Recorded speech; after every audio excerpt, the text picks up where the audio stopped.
on Fridays. I'm McCauley. Today I want to talk to you about a great saint who's not really well known, probably because he shares the name of the founder of his religious order.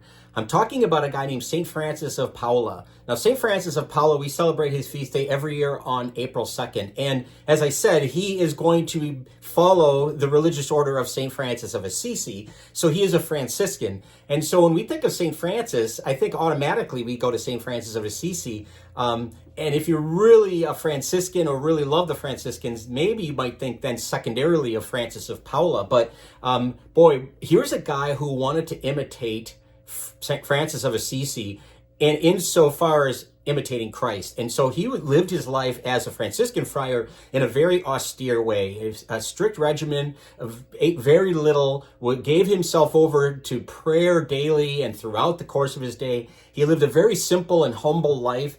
And so he tried to pattern his life, not just, again, after Francis of Assisi, but also of Jesus himself. But he lived the life of a contemplative hermit. And so he lived alone, and he prayed fervently and often. But as was the case of people who lived at this time, and by the way, he's going to live in the 15th century. He's going to die in 1507, so you get a sense of when he lived.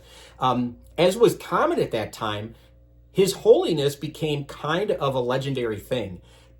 In fact, he became so popular that he attracted other followers to himself. People wanted to join him and be like him, much in the same way they followed Francis of Assisi several centuries before him.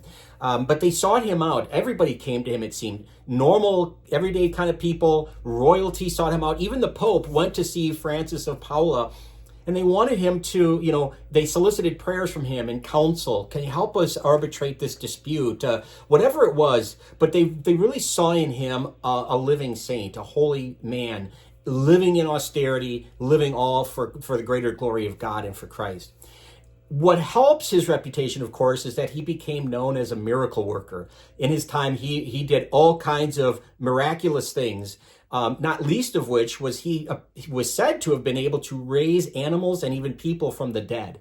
So you can imagine his reputation just growing by leaps and bounds. It wasn't just his austere lifestyle, although that was part of it. It was certainly the fact that he had a great reputation for being a miracle worker. And probably the greatest miracle known that's attributed to him, at least, and one of the reasons he's the patron, one of many patron saints of sailors, is because of an event that happened when he needed to cross from Italy to Sicily. Now, if you can picture in your mind's eye the map of Italy, which looks like a boot, the tip or the toe of the boot of Italy at the southern part of that peninsula is kicking the ball.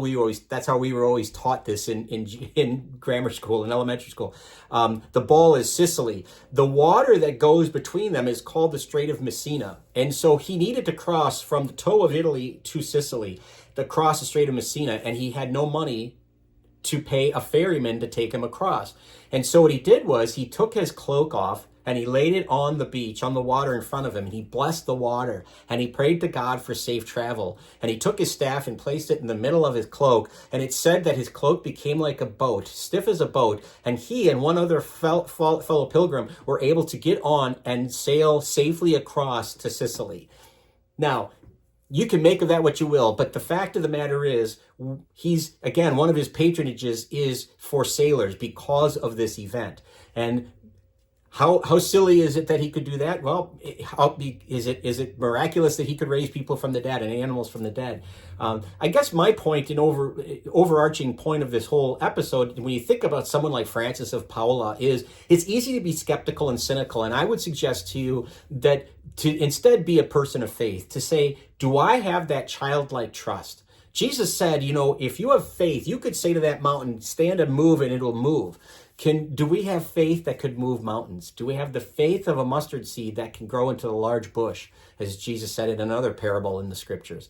The point of the matter is, like Francis, can I live my faith in such a way that I have childlike trust in God, that I believe in his goodwill and it will be his will done, no matter how miraculous I think and impossible it might be? Do I have that trust in God? because that's ultimately what we're called to do. And that's the life of Francis of Paola. That's what he points us to do, is to have that childlike faith and trust in God. So there you go. Francis of Paola, good saint to know. If you'd like to share this content, that would be great. We'd love that. We'd also like it if you'd subscribe to our YouTube channel and follow us on Facebook. But either way, please keep tuning in every Friday for Fish on Fridays. Until next time, please be good to each other, and God bless.